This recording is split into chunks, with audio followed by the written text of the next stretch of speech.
And we're live to review a pretty recent piece of television. Right then, so I'll start the slideshow off, and oh, just got to turn that down on there. So, Jeff, do you want to go first, or should I? Well, do you have like some kind of recap of it, or are we just talking? Right. Okay. Very good of you, Jeff. I'll give you the recap from my memory of it, and I've seen it quite a few times. I like. So you have this man here. I think he's called Pete Jensen, and he goes in to see the psychiatrist, and he's saying early on, I keep having this dream, and it's like it's so realistic. I actually think I'm going back in time. And in his dream, he wakes up and he finds that he's at the Imperial Hawaiian Hotel, and he's wondering, how did he get there? He was in New York City the day ago. He looks at the date there, sees that it's December. When he went to the last thing he can remember, it was October. He sees the maid on the landing, and she mentions that, and he says something like, "Since when is the Imperial Hawaiian in New York City?" And he says, "It's not. It's in Honolulu." And so he's sort of woken up in a hangover, and he asks the maid, "Does this place have a wonderful bar?" And so he goes down to the bar. There's a good line where, and this is where I think he shows some sort of SP traits. Maybe so for him, I think his best fit type is like ESTP or ESFP. And so when he wants to sit at the bar, but there's no space. But then he says to the guy, "Well, if the president came in here, there'd be a room enough for him." And then he says, "Well, I'll take his place." So there's lots of good dialogue in it. There's a nice bit of dialogue with the psychiatrist early on, where it's almost like a little critique of typology. And he says to the guy, "Nothing shakes you up, does it?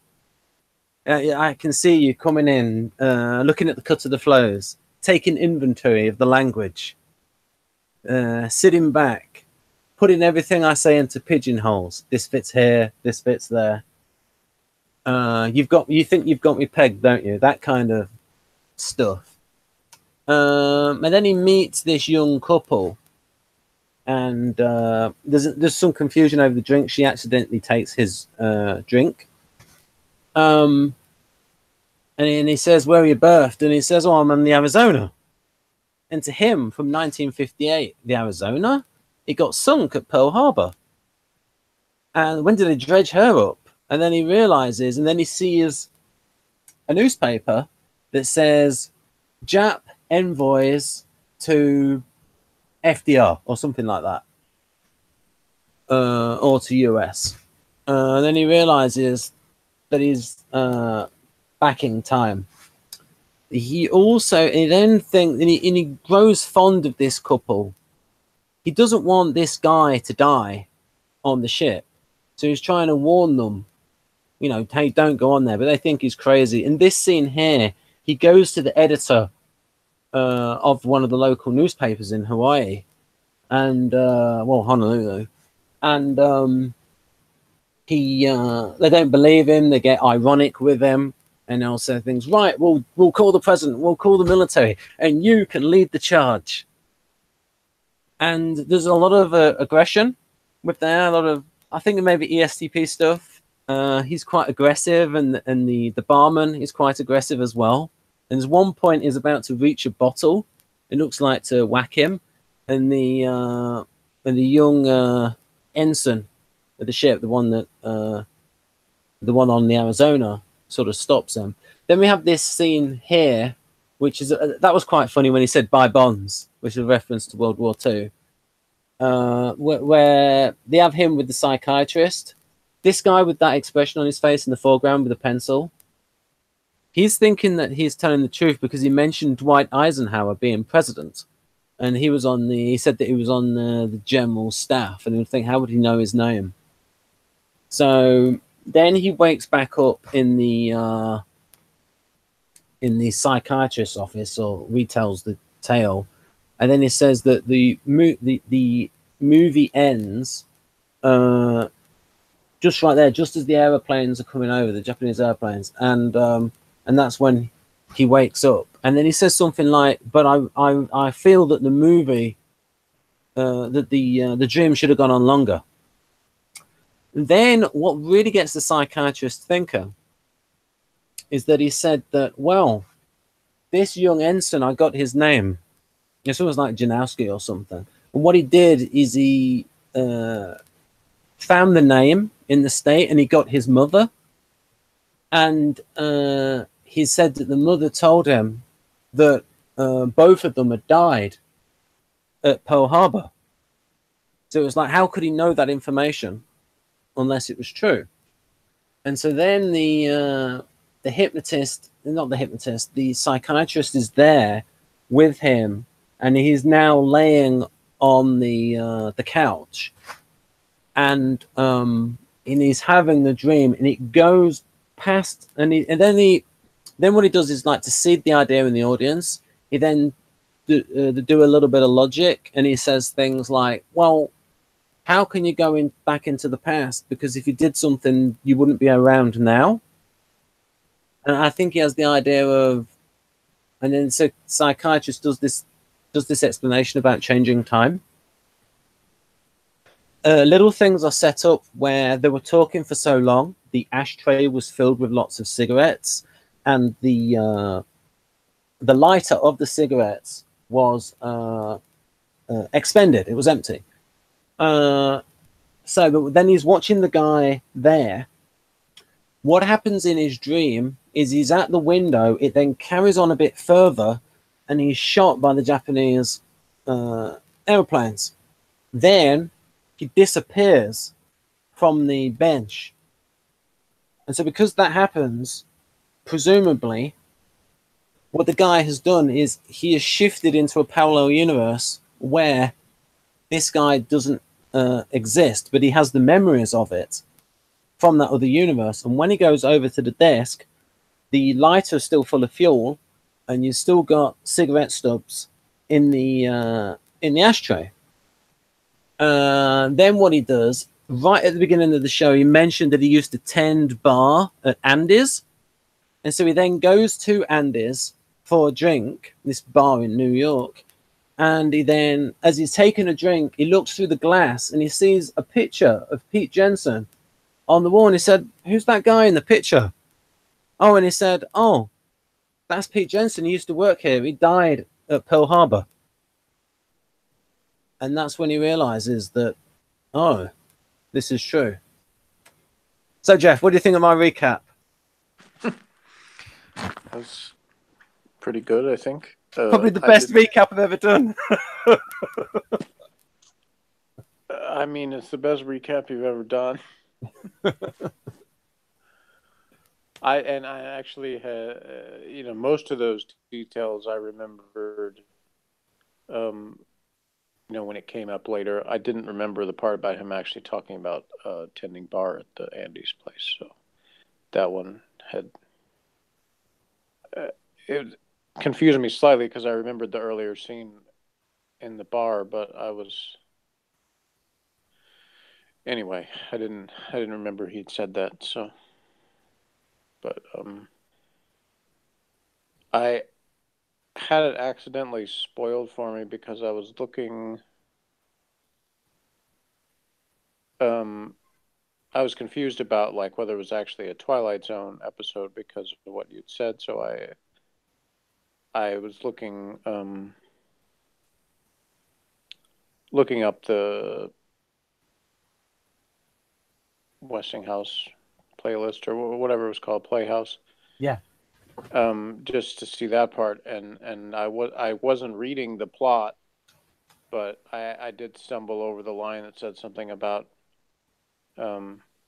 he died at Pearl Harbor, so I knew that was coming, unfortunately. So, I mean, not that it's like a tremendous shock when it happens anyway, because of everything they sort of set up to that point. But William Bendix is the main guy, and plenty of other people probably best know him as the star of Life of Riley, which was originally a radio show in the 40s and then became a TV show in the early 50s, or maybe late 40s, I don't know. And he actually played the lead character in both the radio and the TV version. And so the voice is very familiar to me because even though he's more serious in this, the voice is still very similar. So it's kind of funny actually hearing Chester Riley being this guy. It's hard for me to think of him as somebody else. So it's kind of like if you dropped Riley into this situation, but he probably would have been a little bit. At some point, he would have said, "What a revolting development this is." So, and he never did. But you said something earlier about like what elements are like the Twilight Zone. Yeah. It was not as weird as I know a lot of Twilight Zones were later. Like there's not as many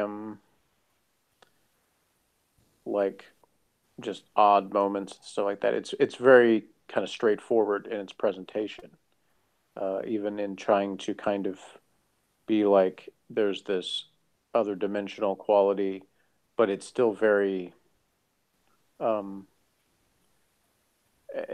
lack of a better term, it's very censor friendly. In that there's not like a bunch of a bunch of theoretical concepts really discussed at length or anything like that. It's very much like if you either accept the concept there can be like time travel or dimensional travel or whatever, or you don't. And even if you don't, you can still understand what happens in the story. So, but if you do, then obviously it adds a certain cool element to it. But I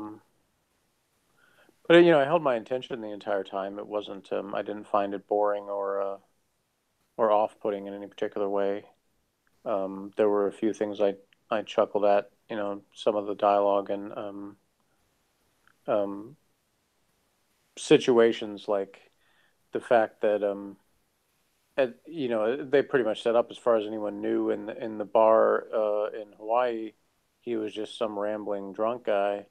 So the fact that there's points where everybody in the bar is like just sitting in attention, listening to everything he says, was a little bit funny because I'm like, they might have done when he first like ran into the jukebox or whatever, because it was kind of commotion. People might have made it, but then as soon as he started just kind of rambling about what's going to happen in the future, you figure most people probably would have just turned around and gone back to their drink and not really paid attention to what he was saying. But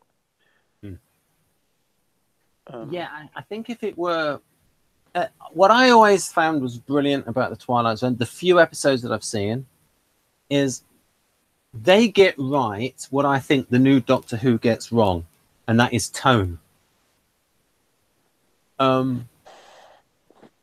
The only thing of this where the tone was slightly off, and that was probably because of the time it was made, is just when he woke up and had that little jokey music.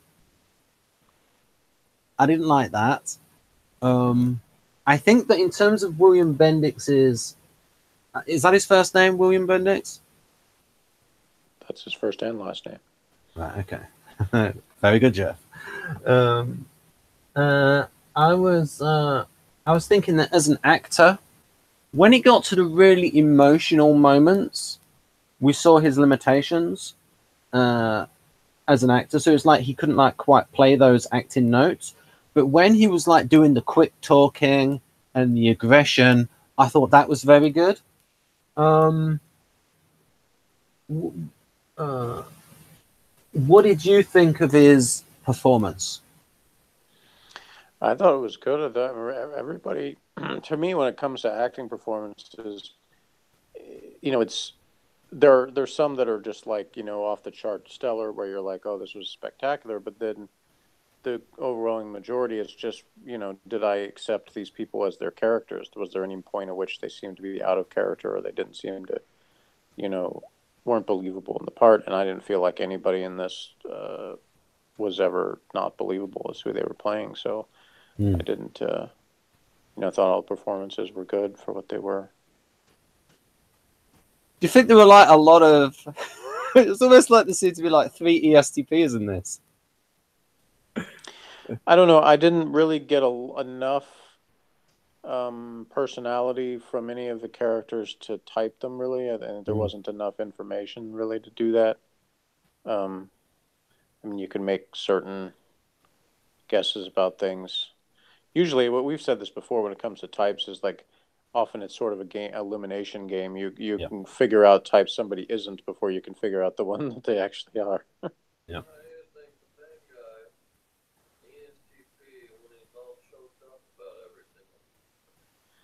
So Morgan's voice raining down from above said, "Why do you think the main guy is an ESTP when he's always choked up about everything all the time?" Oh, I was just going off his ability to be assertive and his aggression. And that I was also thinking for him, either ESTP or ESFP. I was just sort of going by his assertiveness. And that guy's pretty assertive as well, the barman. Well, it was kind of interesting to me that they didn't have him like, I wouldn't say it's a case for ESTP necessarily, but I would say he's probably not an idealist. Yes. Because they didn't have him as like he was the do-gooder in terms of once he found out what was going on, he somehow thought it was his mission to save everybody from this attack. Like he was trying to warn people, but it wasn't in like, even in what he said to the psychiatrist, he didn't say like I was put here to try to stop this from happening or something, or to, so it didn't really seem like he was taking it that way.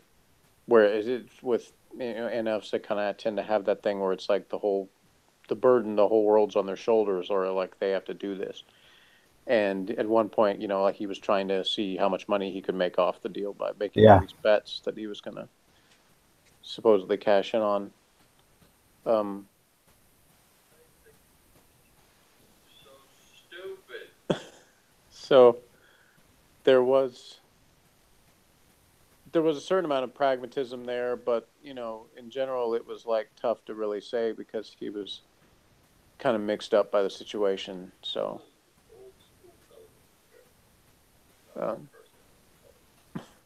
Morgan said his personality type was old school television character. So, yeah, but I think it's certainly the way I would say for him, okay, a sensing type.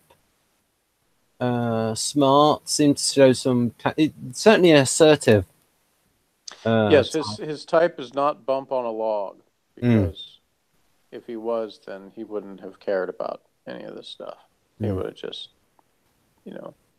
meandered about his life, and instead he felt like he had to say something to people and take some sort of action. He just was not very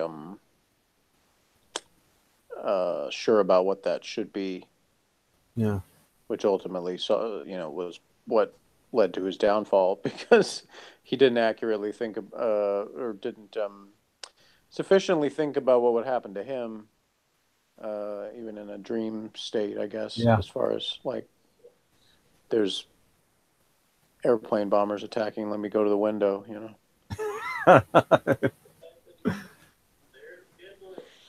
But I have just, because I've got to have at least one stupid question per thing for me, because I just didn't know that. Was Pearl Harbor actually close to Honolulu? Ooh. Because that's the one thing, like a couple of things that I thought of, that were slightly unrealistic about the setting. For the most part, I thought of it, but that was the one thing that I just don't know, because I didn't think it was right next to Honolulu, but maybe I'm wrong. So you could buy that, the sailor might have been in Honolulu because there's more bars there before he went to the ship that was at Pearl Harbor. But if it would be the part where he gets shot by the planes might have been less realistic, because I don't think they were just throwing shots before they got to the military. That's one reason they were able to be as successful as they were, the Japanese, I mean, is that they didn't give it away until they actually got to their targets or close Yeah. enough to their targets. They weren't just spraying all of Hawaii with bullets everywhere. I think that was an example, Pearl Harbor, of winning the battle and losing the war straight away. Well, yeah. You that would pretty much be factually true, yes. Yes, because that is ridiculous. I mean, the Japanese were crazy racist at the time. The Japanese, or even against other East Asians, especially the Chinese. But what have we got? Well, I mean, even the emperor at the time was against it. He didn't think they should do that. So. Oh yeah, I mean that's what I think. At one point, he said, "You might be under the impression that I'm ruling this country, but no, it's the military." Oh yeah, he mentioned something about the you know when they asked him at the beginning about his like professions, they seem to be quite SPy, like we were saying, like part-time bookie and all of these other things. The sort of things that maybe an ESTJ wouldn't do unless they'd like grown up in that as like a culture. Maybe an ESTJ might do that if like their father had done it or something. But I mean, that guy there, the barman, I thought he was quite aggressive. What was William Bendix like when he played his other roles? Was he like, did he have like that assertiveness about him, or was he sort of different? Because I'm wondering how much is him as an actor and how much is the part. You know, it's funny because I mentioned knowing him from Life of Riley, but it's been a couple of years probably since I've listened to any of it. It was pretty typical sitcom in a lot of ways, where it was like he gets into, gets himself into situations and has to try to get himself out of it. So in some ways it was similar, I guess, to the Honeymooners, except that, on that it was like mainly, Right. It had sort of more of a duo, whereas Riley, it was like he had other people he played off of, but a lot of times it was kind of just him and, his wife and kids, and people at work, his boss and stuff. But I don't know. I actually think Riley was probably a guardian. He just was not a very smart one. So he would get into situations, and have to figure his way out of them. But they were always based on him trying to either make money or improve his work situation or his status in some way. So Right. they weren't like, I'm just going to have these spontaneous things that I feel like are fun. Like he didn't have a lot of fun. Like his life was very like weighing on him most of the time. So he was like, I got to do something so I can get out of this dead end job and make more money, or I need to help, I need to get more stuff for my family. So it was like, I would say almost he seemed more like an ISTJ kind of type of character that was like, I want to give my family the comforts of life kind of thing, but he doesn't quite know how to do it. So he would try some kind of get rich quick scheme or something that he thought would help him do that, and then he would always screw it up and have to figure out how to fix what happened. I imagine that character, the way you described him, would be so relatable for the audience. Oh, and would yeah. have been very popular. Yeah, especially at that time. I think it was probably, it was the post-World War II period where there was obviously a lot of people that were thankful to have jobs, period, and there wasn't a lot of room for advancement. It was just sort of, this is the situation I'm in and I have to deal with it kind of thing. Yeah, because there was a big recession after World War II as industry had to reorganize, going from war production to domestic production. Yeah. It was. I would say that he ages well because in both looks and voice, he sounds almost exactly the same as he did in the 40s, and this was 58, I guess. So Yeah. So even though I think, if I remember right, he actually died in the 60s, so he didn't live that much longer, but he still looked like he aged well in terms of he didn't seem like he was that much older. Yeah, I mean, when I mention the aggression part, it's like how much of that is like the culture, because it's like that the guy behind the bar seemed to be that sort of New York attitude Yeah, as I don't well. know. That's there's some of those cultural things where my only exposure to it is old TV and radio kind of media, so I don't know. There were times as a kid I asked my mom things about it because I wondered, when I'd see old movies and I'd say, do people really talk like that? Because and she would say, well, do people in today's movies talk like that? And I would be like, well, I guess that's kind of a good answer because I'm like, well, sometimes they do, sometimes they don't, because there's you know when I say current as like at the time, like 80s movies, be like there's some characters that are relatable and pretty much talk like normal people do, and then there's other ones where they're always over the top and not sounding like real people. So it kind of depends. One of the So things, that yeah, it's harder for me to judge whether a bartender in a random Honolulu bar would have acted the way that guy did or not. Maybe he would. I don't know. when you look at like Kersey's words for SPs, does he sound a bit like that guy? Because this is like Kersey's era, isn't it? The 50s. I mean, he was in his late 30s when this was made. Well, I don't know, not necessarily, because I mean, he does stress SP's liking to have fun and do things for pleasure, and that doesn't. It's not always about like being aggressive.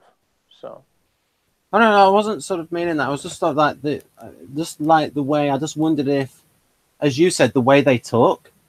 I oh, just you just wondered mean if, the dialogue the yeah, the SJs dialogue use? and like how Kersey. Yeah, yeah. That's again, it's hard to tell on that because it's one of those things where um, you know, the Guardians tend to start using the dialogue that the Artisans did just later, after it's Yes. old enough to become acceptable and comfortable for them to use it.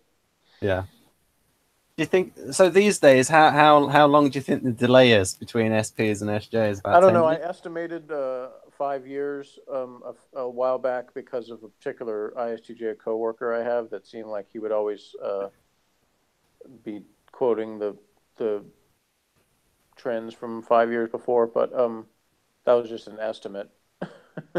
And maybe with all the so-called social media and stuff like that today, it may have quickened because it doesn't take as much time for things to be disseminated.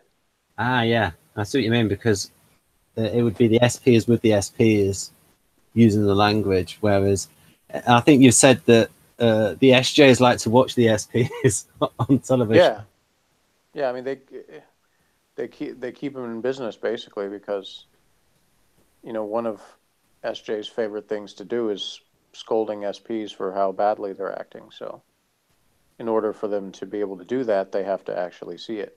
Yeah, so so they enjoy watching that and then talking about how bad they are. yeah. I mean, what would they do if it was? Um. So yeah, because I was thinking about something like this as like Kersey's types. Like I wondered if they might be more noticeable, something from this era, especially when he's talking about the sensing types. I think that he got more up to date with like the NTs because like he was in a world of NTs, and so with especially with his son as well. That's why I think that his profiles of the NTs are just so good. Uh, what else? Yeah, see, I don't think he was an ESFP because he never like hit on the chick, and she was pretty hot. So Yeah. that was my primary concern at the time. So Yeah, that might be Enneagram sexual. Because what I was trying to think is I was trying not to be stereotypical and sort of reason like this is like, oh, he cares for that couple, therefore he can't be ESTP. I'm thinking, because no, ESTPs can care. maybe this just says something bad about my morals or whatever. But my thought was thinking, hey, your husband's gonna die tomorrow. But But I didn't think, know that was that they were said that she was going to also, so that kind of took that out. But like maybe you think, hey, maybe I need to take you to a safe place, and so you'll still be around. I think so. I think maybe if you were playing that part, right, and obviously you've got the script in front of you, you would maybe play you being attracted to her, but then sort of like hiding it a little bit. Which you might have that as a little bit of subtext. Yeah, Because I'm thinking maybe in '58, I don't know exactly, but I'm thinking that kind of the cultural standards at the time, it would have thrown the whole thing off to have him express anything that seemed like he was doing that because a couple of reasons, not only because she was married, but also like the age difference would have yeah, been, you know, frowned upon or whatever in that way. So I think it might, the reason they wouldn't have wanted to have that element was that they were focusing on, like I said, it was really a very straightforward story. And I don't think they wanted something that would distract from this guy is supposed to be um, not really the hero, quote unquote, but the audience is supposed to be on his side in the yeah, sense that, they didn't want to put anything in there, I think, that would make him, um, lose favor with the yeah. You're audience. right. Yeah, And I that think could have done that. I think you're right there. So it's like typical fault of me, and maybe the MPs in general, trying to cram too much in there, losing focus. Yeah, well, and that's what I would say is a credit to this story is that they don't do that. It's not convoluted at all. Like I said, it's very straightforward. It's just a matter of whether you accept the general premise and, just enjoy it for what it is. And I felt like I did. So it's not something that was like, spectacular, blow me away in either way, either just for, being like this it's not like an overly emotional story in terms of I don't really get into the emotions of the characters that much, but I also don't, and there's nothing that like from a concept point of view, there's not like this super cool thing that like makes my eyes water with the amazing and blown away by this kind of feeling either. So it doesn't have that level of entertainment, but it's entertaining for what it is. So there's not like a lot of faults in it, I don't think. Yeah, I mean, in terms of concepts, I always like trying to put something in its era and think that it's like, well, because other science fiction things or fantasy things have done similar things. Yeah, that's It's always like, really tough, and that's part of the problem I had with reviewing the old Doctor Who stories was because when I would come across a concept that to me was kind of old hat and that I'd seen so many things with that, I had to stop and think, well, wait a minute, was it really had this been done before Doctor Who? Because maybe Doctor Who was the first. Sometimes they might have been. So that's the thing is, it's hard for me to put myself in that position where I haven't seen anything that had that kind of like Doctor Who did several stories about the concept of like computers or robots, things that have been created by humans, like sort of rebelling and taking over the humans kind of yeah, thing. like War Machines. And Yeah. right. And when I reviewed the War Machines, I kind of felt like I've seen this before, even though I hadn't. Um, but the problem is with that, like I said, I don't know how many stories of that concept had been done. Probably not very many because computers were still very new at that time. So um, it probably was a lot more contemporary in that sense, and it's hard for me to put myself in that Yeah. place. And in fact, you had a point. I think up to about 20 years ago. I think a lot of the NTs were getting jaded and thinking, look, we're never going to have robots. Robots have been predicted for decades. Where are the robots? And now they're just starting to come in. Yeah, and for us as kids, it was always it was because of space exploration. There was always the idea that we were going to be much further when it came to space travel by this time. We were going to have colonies on the moon and manned missions to Mars and things like that. And obviously, our advances went in a different direction. Yeah, I mean, it's like every because State of the Union is like, we're going to go to Mars. because we don't have moon colonies, Yeah. but we have all this digital on-demand technology that nobody in the '60s could have like ever imagined. Yeah, So I mean, it's like the entertainment stuff. Yeah. right. So talking about those elements, and I think that Twilight Zone is very good at being focused, and then it has a sort of and their twists would tend to be creepy twists, where the twist wasn't too much that it became unbelievable. Yeah, sometimes it was only one line at the very end of the episode that would be like, that's why it would always be the thing that just hits you at the very end. Yep. Because in the case of this, which, you know, I guess reiterate for the audience, is not actually a Twilight Zone episode. It's written by Rod Serling, and it was what led to him being given the chance to produce Twilight Zone. Even the music's Twilight Zone-ish. Sorry, Joe. Yeah, but anyway, a lot of times I remember with Twilight Zone episodes, it would just be one line at the very end that would be the twist. So you had no time basically to figure it out. There wasn't like this, you know, even the amount of time in this, where you have a couple of minutes at the end to kind of, you know, even the part where once he disappears from the couch at the psychiatrist, then you kind of had this idea of this is what happened, and it's just a matter of him confirming it when he goes to the bar. Whereas in some Twilight Zone episodes, you had ones where there was literally no time at all besides just the last line of the show and then the credits. It was like you're left with thinking about this as the credits are rolling, like, wait a minute, what just happened, you know? I think that, you like Back to the Future Part 2 as well. I just think I'm giving the plot NT points for getting the time travel aspect right. And I think they explained it well, just on that idea of the time travel. This idea of when you change time, you then go into like a different universe. And lots of YouTube videos by NTs have said that. I see what you're saying. Yeah, that Back to the Future Back to the Future Part 2 got it exactly right. Yeah, well, and I've always said, you know, again, obviously it's all theoretical, but, you know, my feeling was the reason that time travel won't be possible is for that very thing, is that that time is not something you can go back to, because it's not just this line that stays the same.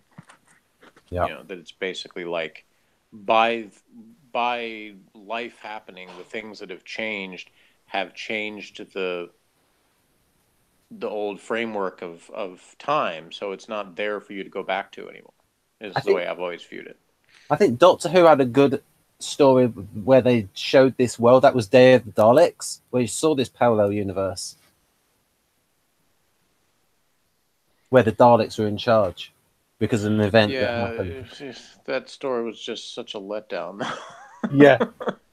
That was the first time that, you know, I guess that's one of those stories that maybe is better when you don't watch it in context, because if you watch in the context of the overall show, yeah, it's been like 5 years since the Daleks have been on there, and that's their return, and it's just such a lame return for them. Was it the first one, the Daleks were in colour, and they didn't update the Daleks, and they looked really old and shabby because suddenly it went... Yeah, just everything about it was just poorly done. You know, it really... I'm actually surprised because of that they brought the Daleks back as quickly as they did, but I guess it was sort of like they were trying to apologize for it. No, we really can do more with them. So basically when they brought them back again, they did Planet of the Daleks, where they pretty much rehashed the original Dalek story, just updated some things, but it was very much a callback to that. You know, I think the characterization was a little bit better in with the Thals in Planet of the Daleks. One of the things about what was interesting is when they went into colour in England, and they went from, I think they went from 405 lines to 625 lines. They actually called that high definition at the time. And I think in the United States, they went from about, I know they went to 525 lines. So... yeah, that was a nice touch. Whoever was, you know, that produced this video, that they made the CBS television distribution thing at the end also in black and white, just to keep in with the consistency. Yeah, because what happened was it had been lost for a number of decades, and it was rediscovered. And One thing I remember, Yeah. yeah, I was just talking about that final like little logo thing that's not yeah. from the original. It's the new thing, but they kept it in black and white too. They produced it or changed removed the color from that's normally on there. Yeah, I'll just show it for people. Here we go. There's the old CBS, and then it goes into the new one. Yeah. So what I was thinking, what was I going to say about this? It was lost. 1958. What was I going to say about? Oh, it's gone. Of course, Desilu Productions is Desi Arnaz and Lucille Ball production company. I did not know that. Now they did mention the Ricardo at the end. Their names. Ah, right, because they did mention. They at the end. It's like they gave a preview for the. They said the Ricardos and Lucy Ball, because they sort of mentioned this at the end of the show. I did not know that. Were they involved with Star Trek? Desilu? I don't know. Not that I know of. There you go. Westinghouse Desilu Playhouse. Yeah. I don't know Desi was the host that spoke at the beginning. Ah, this guy with the weird voice. You've just insulted all Cubans. No, I think he probably would have admitted he had a weird voice too. Wow, his little he had a little bit of a lisp, I think. But anyway. So this music that they played here, that was quite Twilight Zone-esque. It's just the music I didn't like was this bit when he was waking up and he had that sort of like comedy music. It's just sort of like, I don't know. I guess they felt like they had to have something like that to ease people into it. Couldn't be too intense or people would tune out. Yeah.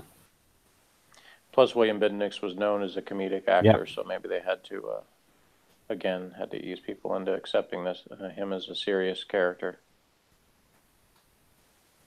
Yeah, she was quite good as well. I've never. That's another thing that may just be different, either from the time or just the location. But I've never known a hotel maid to be that talkative with the guest. Well, he was sort of like pressuring her a bit. Well, yeah. Either way, I mean, but of course, I not being in other people's hotel rooms, I have no idea if other people strike up conversations with the maids because I've never done it myself, so I wouldn't know. Well, maybe if it's like ESFJ, it's like they can't stop themselves.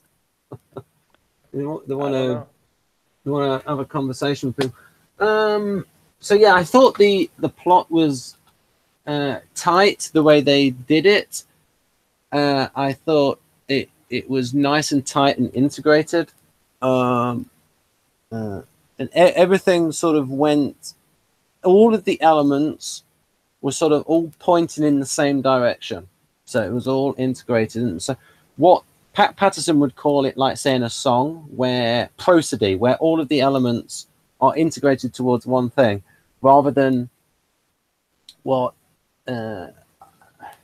I think what the new Doctor Who does is they put little bits in that compromise the tone of the overall thing, rather than just. And as you said, how do you think they made it censor friendly? And then we can sort of finish on that bit. Well, like I said, I mean, it's more because the story is straightforward. It's easy to follow. It's not loaded with a bunch of like heavy conceptual stuff. It's not trying to. It's not using a bunch of convoluted jargon or right. Some of the sci-fi stuff, they either try to load too much of that or they like almost try to cover up the fact they don't really have any actual science by just having a bunch of gobbledygook words to try to make them sound more sophisticated than they are. And they didn't do anything like that. It was very much, you could tell that, when I guess Rod Serling wrote this as trying to be something that would be mass appeal that people would relate to, understand the concepts, understand the basic human drama of it, as opposed to trying to make it about a bunch of odd stuff. Right. That's what I remembered now what I was going to say. So I used to read these magazines, and so basically a lot of these science fiction audience or writers in the 1990s, they would always talk about how much they loved the Twilight Zone. And in terms of what Jeff said there about making it censor friendly and not, there's no point doing science fiction for science fiction's sake. And that was the guy that redid Battlestar Galactica, Ron Moore. He worked on Star Trek for over 10 years. And then when he did Battlestar Galactica, he wanted to make it completely opposite and just much more down to earth, and where people could watch it almost as if they're watching a documentary on an American aircraft carrier.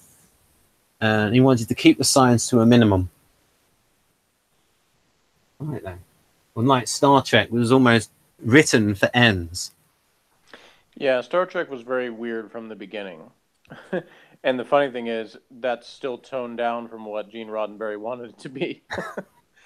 The original pilot is much weirder, and then they made him tone down that for what. So they kept on like censoring Gene Roddenberry's ideas in terms of wanting, what he wanted it to be. So the actual produced Star Trek series is very much a bunch of compromises between Roddenberry and the network people. So what I'll do is I'll finish up by saying, so in the pilot of Star Trek, he had the first officer as a female. Mm-hmm. And then that was toned down. And Spock is much more emotional. So if you want to see emo Spock, he's not that much more, but he is. He definitely shows more enthusiasm and even smiles, which is kind of creepy to see Spock smiling. Right then, so I think this review ended up okay. What'd you give it out of 10, Jeff? Well, as I said, it's not spectacular, but it holds my attention to the whole thing, and it's interesting, and it's enough. So I give it a 7. That's kind of my average score for something that's entertaining and interesting enough for me to want to watch it, and overall feel like is good, but not like there's nothing that like really blows me away in it. Do you think it would have been better if it had been cut down to about 27 minutes? Yeah, maybe, but I never really got the feeling that it dragged very much. So I honestly, maybe they could have cut a few minutes, but maybe not that much. Yeah, and it also gives you an idea of just how much more adverts there are these days when you look at the length of the recording. Yeah, and you see it gets shorter and shorter and shorter. It's like when you look at the Blake Sevens, they're like 48 minutes. And then by the time we got to the 1990s with Star Trek, when you see the DVDs, it's like 44 minutes. And then it became like 42, and now it's about 40. Yeah. Right then. So I will stop recording now. So I'll give it... You didn't give your score. Oh, yeah, I'll give it... I'm going to give it about... I think I'm going to give it an 8. I'm giving it NT points for getting the time travel stuff right. Okay. And a great ending. A nice, solid, nice, well done, well crafted ending. Okay. Even though I knew what was coming, and I liked the characterization of Pete Jensen. Okay. That's a lead character played by William Bendix. So I will stop now.